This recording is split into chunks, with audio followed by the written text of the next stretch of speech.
The afternoon sun burned softly over the polished glass walls of Crescent Bank, casting long streaks of light across a marble floor so clean it reflected every movement like a silent witness.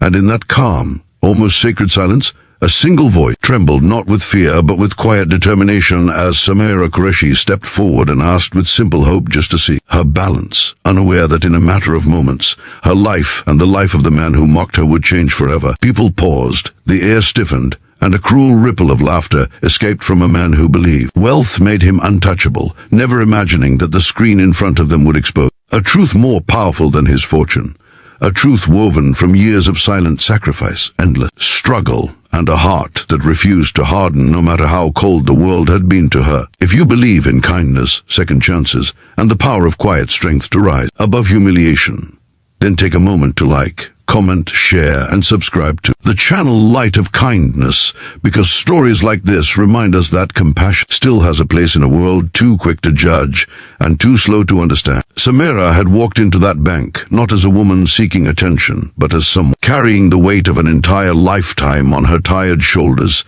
Her modest clothing carefully ironed, her worn handbag held close as though it contained not just documents, but the fragile dignity she had spent years protecting. She was the kind of woman people rarely noticed, the kind whose footsteps made little sound, and whose presence barely disturbed the rushed rhythm of the world.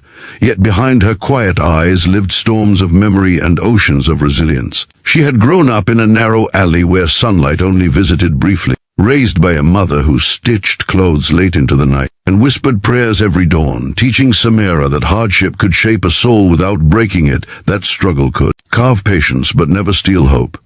When illness claimed her mother and debts swallowed their tiny home, Samira learned the true price of survival, working endless hours in a textile workshop, fingers aching, lungs heavy with fabric dust, yet still saving whatever she could, believing in something she could not yet see but fiercely trusted would come. Across the bank hall stood Baron Kade, a man known in the city not just for his millions but for his sharp tongue, colder heart, someone who had mastered the art of looking down on anyone who did not match his tailored perfection. His watch glimmered like a sun of its own.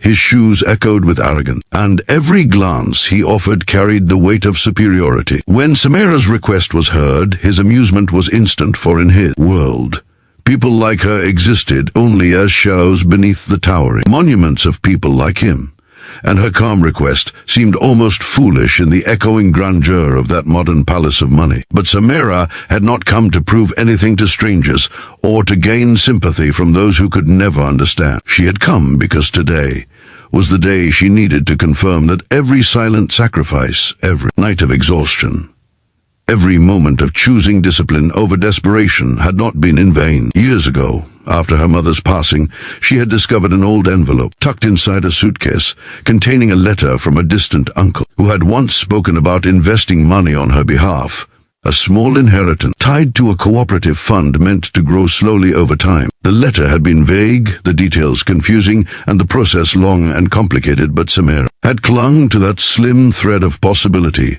as if it were a lifeline cast into deep waters. She had followed every instruction, filled every form, waited years with patience that bordered on faith, never boasting, never speaking of it, never allowing herself to fully believe until the moment she could see it with her own eyes. Days turned into weeks, and Baron found himself unable to forget the quiet strength he had witnessed. The numbers on that screen had shaken more than his pride. They had stirred something long buried beneath years of ruthless ambition and loneliness. He began to observe people differently, noticing the security guard's weary smile, the cleaning woman's gentle patience, the young clerk's hopeful eyes, and slowly, painfully, he realized how far he had drifted from the simple humanity that once lived within him before wealth consumed his identity. Across the city, Samira began turning her long-held dreams into reality, funding a small community center bathed in daylight, where children laughed, single mothers found support, and the weary discovered a place of warmth and understanding. Her days filled with purpose,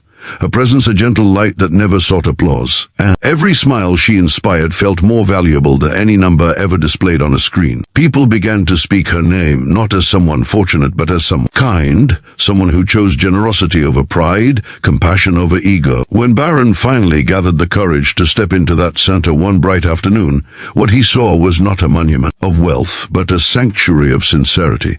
a place where eyes met with respect and hearts softened without judgment. Samira noticed him without fear, without resentment, and in that quiet moment, two very different souls stood under the same daylight, each reflecting on the paths that led them there. No spoken apology was needed, no grand gesture required.